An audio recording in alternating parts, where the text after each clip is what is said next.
Neymar যেন সত্যিকার অর্থেই রূপকথার ফিনিক্স পাখি। ফুটবল ইতিহাসের অন্যতম এই সুপারস্টার যতবার ইনজুরিতে পড়েছে, ক্যারিয়ারের শেষ বেলাতে দাঁড়িয়েছে, ঠিক ততবার নতুন করে ফিরে আসার উপাখ্যানও লিখেছেন। এবার হলো না তার ব্যতিক্রম। ইনজুরি থেকে ফিরে সান্তোসের জার্সিতে মাত্র 24 মিনিট মাঠে থেকে সব আলোয় কেড়ে নিলেন। জানান দিলেন তিনি ফুরিয়ে যাননি, বরং পাহাড় সমান পথ পাড়ি দিতে তিনি এখনো প্রস্তুত। হার না মানা একজন নেইমারের বারবার ফিরে আসার গল্প জানবো রিপোর্টে। একজন মানুষ কতবার শেষ প্রান্তে দাঁড়িয়ে আবারও নতুন করে ফিরে আসতে পারেন? একজন ফুটবলার কতবার ইনজুরির সঙ্গে লড়াই করে ফিরে আসার উপাখ্যান লিখতে জানেন? একবার, দুবার, তিনবার, চারবার না, ব্রাজিলিয়ান রাজপুত্র একজন প্রিন্স নেইমার যে বারংবার ইনজুরি পাশ কাটিয়ে ফিরে এসেছেন। ক্যারিয়ারের শুরু থেকে সান্তোসের তারুণ্যের সেই জাদুকর নেইমারকে প্রতিপক্ষের ফুটবলাররা থামাতে না পারলেও ইনজুরি তাকে বারবার থামিয়েছে। নিন্দুকরা কতবার যে লিখে ফেলেছে তার গল্পের এপিটাফ, কিন্তু বারংবার হার না মানা ইস্পাত মনোবলে গড়া নেইমার আরো বেশি আত্মবিশ্বাসী হয়ে ফিরে এসেছেন, ঠিক রূপকথার গল্পের ফিনিক্সের বেশে। ফিনিক্স যেমন ছায় থেকে নতুন করে ফিরে এসে ইতিহাস লেখেন, ফুটবলের অমর কবি নেইমারও বারংবার সেভাবেই ফিরে এসেছেন। পায়ের ঝলকানিতে লিখেছেন তার অমর কবিতাখানি। ইনজুরি মুক্ত নেইমারকে ফুটবলের সবুজের গালিচাতে তাকে আটকায় সে সাধ্য আছে কার?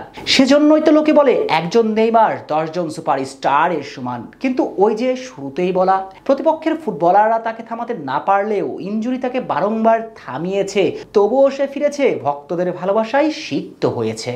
নেইমারের মতো এত ইনজুরিতে পড়লে ফুটবলের দুই মহারথী মেসি রোনালদো এত কিছু অর্জন করতে পারতেন কিনা, অথবা ব্রাজিলিয়ান নাম্বার 10 এভাবে ইনজুরিতে না পড়লে ইতিহাসের সবাইকে ছাড়িয়ে ফুটবলে নিজের একক শ্রেষ্ঠত্বের জয়গান কি দিতে পারতেন না, সেটাও বেশ তর্কযোগ্য।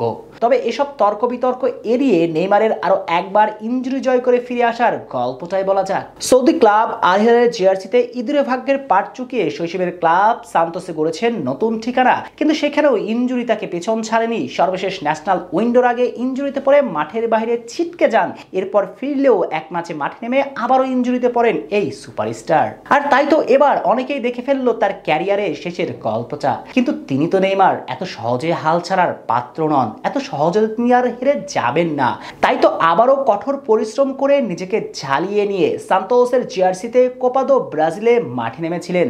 যদিও প্রত্যাবর্তনের গল্পটা মধুর হয়নি তার জন্য, টাইব্রেকারে তার দল হেরেছে 5-4 ব্যবধানে। তবে দলকে জয় এনে দিতে নিবেদনের ঘাটতি ছিল না এই তারকার মাঝে।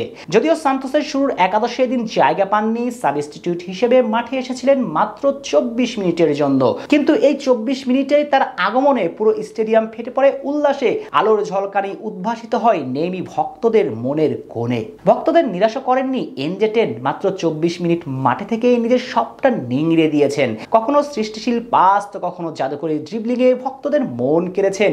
পাখির বেশে পুরো মাঠ দাপিয়ে বেরিয়েছেন। সিলেসাউদের মিশন হেক্সার চ্যালেঞ্জ দিতে যে তিনি এখনো প্রস্তুত। তার ক্যারিয়ারটা গধূলি বেলাতে পশ্চিমে হেলে পড়া সূর্য নয়, বরং এখনো তিনি দ্বীপ্রহরের জল করে জ্বলে ওঠা সূর্য, তারই ছাপ রাখলেন। প্রমাণ করলেন যেন আরো একবার নেমি ফুরিয়ে যাবেন না, বরং বারবার ফিরে আসবেন রূপকথার ফিনিক্স হয়ে। শেখ শ্রাবণ অনিক, সিটি নিউজ।